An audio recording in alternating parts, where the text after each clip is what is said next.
বিশ্ব ক্রিকেটে ইতি ঘটল এক বিস্ফোরক অধ্যায়ের। অস্ট্রেলিয়ার বিগ শো গ্লেন ম্যাক্সওয়েল আনুষ্ঠানিকভাবে অবসরের ঘোষণা দিলেন ওয়ানডে ক্রিকেট থেকে।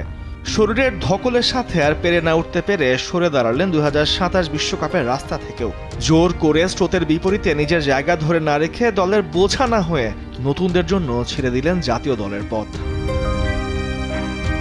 অবশ্য বয়সটা 36 হলেও এখনই বিদায় বলছেন না আন্তর্জাতিক ক্রিকেটকে। ওয়ানডে থেকে অবসর নিলেও ম্যাক্সওয়েল খেলবেন টি-20 ক্রিকেটটা।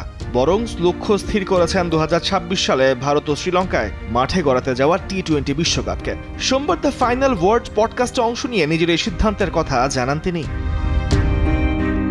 তবে 2017 সালের পর আর কোনো টেস্ট খেলেননি। দীর্ঘ অনুপস্থিতি ও বর্তমান দলের প্রতিযোগিতা বিবেচনায় টেস্টে ফেরার সম্ভাবনা প্রায় নেই বললেই চলে তার। ওয়ানডে ক্যারিয়ারে গ্লেন ম্যাক্সওয়েল রেখে যাচ্ছেন অনেক স্মরণীয় মুহূর্ত, যার মধ্যে রয়েছে 2023 বিশ্বকাপে আফগানিস্তানের বিপক্ষে রেকর্ড গড়া ডাবল সেঞ্চুরির ইনিংসটি। অস্ট্রেলিয়ার সাদা বলের ক্রিকেটে এখনও এক নতুন পথ এগুচ্ছে। ম্যাক্সওয়েলের এই সিদ্ধান্ত ভবিষ্যতের জন্য শক্তিশালী দল গঠনে ক্রিকেট অস্ট্রেলিয়াকে আরও স্বচ্ছ পরিকল্পনা নিতে সাহায্য করবে বলে মনে করেন ক্রিকেট বিশ্লেষকরা।